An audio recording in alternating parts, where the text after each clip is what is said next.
లోక్సభ ఎలక్షన్ల ముందట కార్ పార్టీకి పెద్ద షాకే దాక్కింది. ఎమ్మెల్సీ కవితను ఈడీ అరెస్ట్ చేసి అదుపులోకి తీసుకున్నది. ఢిల్లీ లిక్కర్ స్కామ్ కేసు నడవబట్టి షానొద్దలాయే కదా.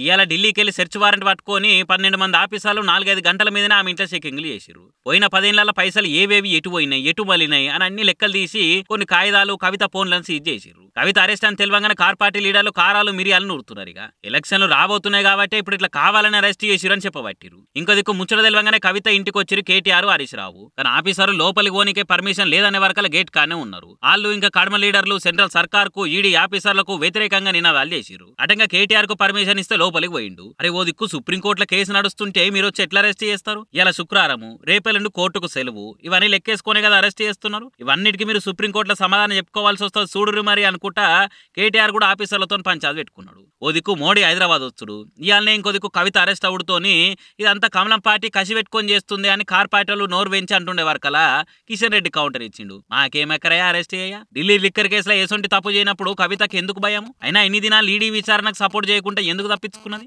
ఆమె అట్లా తప్పించుకుంది కాబట్టి అలా ఈడీ ఆఫీసర్లు చక్కగా ఇంటికి పోయిర్రు. అయినా ఈడీ అన్నాక ఆల పనులు చేసుకుంటూ పోతారు. ఎవరి మీద కక్ష పెంచుకొని అరెస్టులు చేపించే అక్కడ మాకేం లేదు అని అనుకొచ్చిండు. మరి రేపు కవిత ఈడీ అరెస్ట్ ముచ్చట ఎంత దూరం పోతాయనే చూడాలి.